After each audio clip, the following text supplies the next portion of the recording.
Bulldozer चलाया गया सांसदों के अधिकारों पर, पूरे विपक्ष को निलंबित कर दिया गया, अपनी तानाशाही के अंतिम पड़ाव पर है। पूरा देश देख रहा है कि ये सरकार का एक डरा हुआ कदम है। आप संसद में नहीं बोलने दोगे तो हम जंतर मंतर को संसद बना करके बोलेंगे। सच्चाई है ये, पहले माइक बंद होता था, अब निलंबन होता है। अपनी तानाशाही के अंतिम पड़ाव पर है, दिया बुझने से पहले फड़फड़ाता है।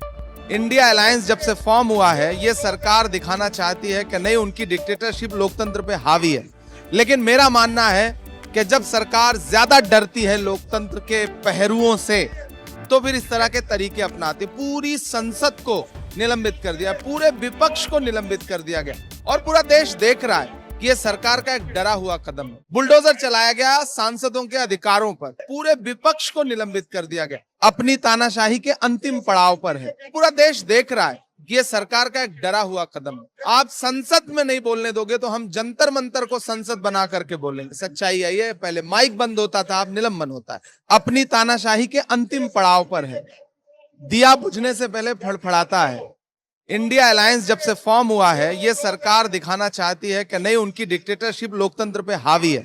लेकिन मेरा मानना है कि जब सरकार ज्यादा डरती है लोकतंत्र के पहरुओं से, तो फिर इस तरह के तरीके अपनाती। पूरी संसद को निलंबित कर दिया, पूरे विपक्ष को निलंबित कर दिया गया, और पूरा देश देख रहा है कि ये सरकार का एक डरा हुआ कदम है। वो डरते हैं, तमाम धन दौलत गोला बारूद के बावजूद वो डरते हैं कि कहीं लोग उनसे डरना ना बंद कर दें।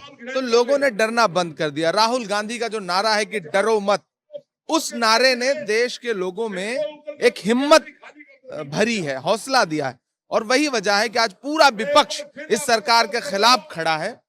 और अंतिम चारा था निलंबित करना, उन्होंने निलंबित कर दिया।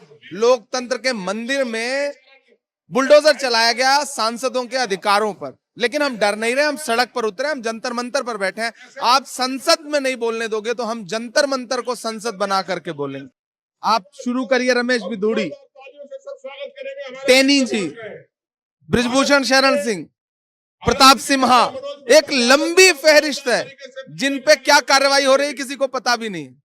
लेकिन कांग्रेस के विपक्ष के जो भी सांसद बोल रहे हैं उन्हें निलंबित किया जाए। हम संसद में सिर्फ एक शब्द सुनते हैं, निलंबन निलंबन निलंबन, या फिर स्थगन स्थगन स्थगन, जबकि यहाँ पे बहस होनी चाहिए थी, स्वस्थ बहस होनी चाहिए थी। लेकिन लोकसभा स्पीकर के जरिए, चेयरमैन के जरिए विपक्ष की आवाज दबाई जा रही है। सच्चाई है ये, पहले माइक बंद होता था, अब निलंबन होता है। जो राहुल गांधी जी का नारा है कि नफरत छोड़ो भारत जोड़ो, वही एक बड़ी कोशिश जोड़ सकती है देश को और हौसला दे सकती है विपक्ष को। तो हम राहुल जी के सिपाही की तरह सड़क पर उतरेंगे, उनके नेतृत्व में आगे बढ़ेंगे, और देश जुड़ता चला जाएगा। क्योंकि तानाशाही अपने चरम पर है, और चरम की एक सीमा होती है, उस सीमा के बाद उसे नीचे आना पड़ता है।